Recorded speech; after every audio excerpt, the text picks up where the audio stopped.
Daly Show. Here comes the sun. Here comes the sun, and I say it's all right. Welcome back. You're listening to The Kate Daly Show, and I'm happy about that. Also, go to katedalyradio.com, support the show, keep us on the air. And we also have wonderful sponsors that I handpick for the reason that I use them. So I tell you about them. And that's also Birch Gold. And make sure that you are texting 989898. That phone number, it's a phone number. It's only 6 digits and it repeats, but it's 989898. And I really do hope that you do this because it actually is going to be so beneficial for you. They're going to give you some free information, information on, and it's very up to date. It's changed all of the time, and they're going to help you to understand what you could do financially that could really help you to thwart against the digital tyranny coming in. Because in the drill that they had in 2021, they actually lost people's money. Yeah, when they did the transfer into digital tyranny. Digital dollar. So don't be a victim of that and make sure that you're shoring it up with gold and silver. Also buy gold and silver from them. And if you were listening to yesterday's guest, Mel, he was talking about the fact that, yes, this is such an amazing thing right now that gold is probably going to go way up. And so this is a good time to get in right now.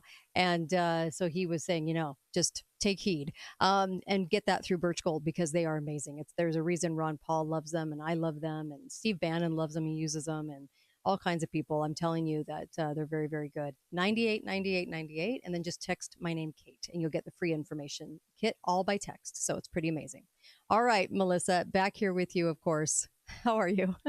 All right. I'm good. So let's talk about. You're getting a full dose of the Midwest here today. I know. I love it. There's one thing that Midwesterners are obsessed with. Uh-huh. It's the weather. It's the weather. We are absolutely obsessed with it.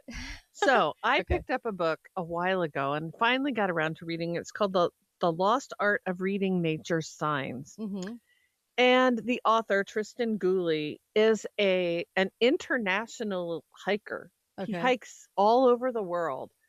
And has amazing stories, but he hikes without maps, without compasses. Huh. And so he provides you with guidance on how to know where you are Mm-hmm. and how to navigate without those things, Right. without you don't need your GPS Mm-hmm. necessarily. So the first hot tip, and this has been kind of life altering for me, Mm-hmm.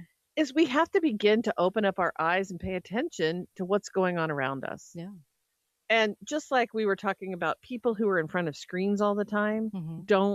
your focus is so engaged that you don't really pay Stimulus. attention to anything. Yeah, and it's too much stimulus on our system all the time.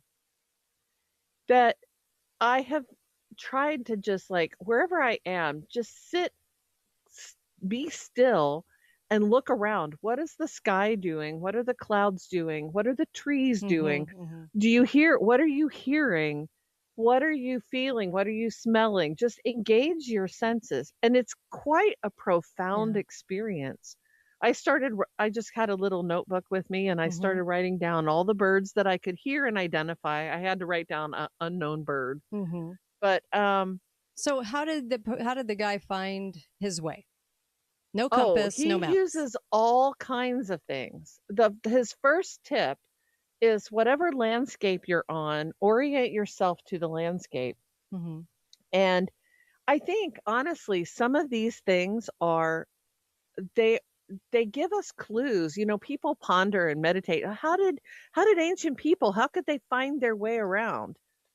Yeah. Well, he's going to tell you there's a lot of insight and it's kind of thought-provoking. How did people find their way around? The first thing is wherever you are, if you can get high at a high point and look around, you can see your landscape. You can see where you are. Mm-hmm. You can see this is a challenge in the Midwest. I live where it is dead flat. Mm-hmm. I live on glacial till. And to be even on a second story, you can see quite second story window. You can see quite a distance. But you can orient yourself. There's all kinds of clues and signs in the natural environment. Like what? Well, where's the sun? Mm-hmm. We all know the sun comes up in the east and sets in the west. Right. But consider that only happens twice a year, that it actually is in the east and west. The rest of the year, it's somewhere between those right locations. coordinates, sure, because the sun doesn't, it moves. So in the sunrise is in the northeast in midsummer and the southeast in midwinter. Yep. So if you just knowing that, you can find your you way. can orient yourself. Where is north? Where is south? By where is the sun? And what time of day is it? Yeah. I remember we did a show about animals, reacting to, earthquakes. There was a huge article about earthquakes today that LA is prime and ready and they think it's going to happen, anytime. So beware. And that these earthquakes are going to start really happening. And we also know there's weather manipulation that can cause earthquakes. So animals, though, are one of your first signs, right? And so it's kind of, that always fascinates me too. It's interesting you bring that up because he says in the book that there have been people who have tried to prove that scientifically and they cannot. Right. But there is mountains of anecdotal evidence of that. Yeah. Which can't be ignored. He says, I am not ever willing to dismiss what animals know and how they know it. Yeah. We just don't know how the animals know. And I don't trust scientists. So I just there try to put their mark on all things. Of that's true. No, thanks. Yeah. But anyway, I trust animals. And what the sun does for you during the daytime, the moon does for you at night. So the moon is more complicated than the sun because the moon goes through phases. And he points this out as well. You can't wake up in the middle of the night and look out and see the moon and know what phase it's in. You have to pay attention to the moon over time. Oh, interesting. Because, well, that's absolutely right. If you look and you see a quarter moon, do you know whether it's waxing or waning? No. On one observation? No. No, you can't know that. So I'm good to find a constellation once in a while. That's about it. So, no. Well, that's the other thing. In the night sky, in the northern hemisphere, we do have constellations that are pretty bright. The Big Dipper will point you to the North Star, and the North Star is undeviating. It always points north, unless it gets complicated if you're at the equator or at the dead-on North Pole. So most of us are not going to be in either of those locations. So for the rest of us that live in the northern hemisphere, take a look, find the Big Dipper, the two stars on the far end of the dipper, the cup part of the dipper. If you align those, they always point to the North Star, always. I've known that. My dad was in the Navy and he taught me that years ago. And I was like, doesn't everybody know that? It's always I thought everybody did. It's always great info. We don't pay enough attention to all these things. But it's not just that. And I found some of this other stuff to be fascinating. Trees grow. He said, he points out, and this is also something that I have begun to kind of awaken to. He says, what you're really looking for is asymmetries in nature. Nature is never symmetrical, and it always has a reason.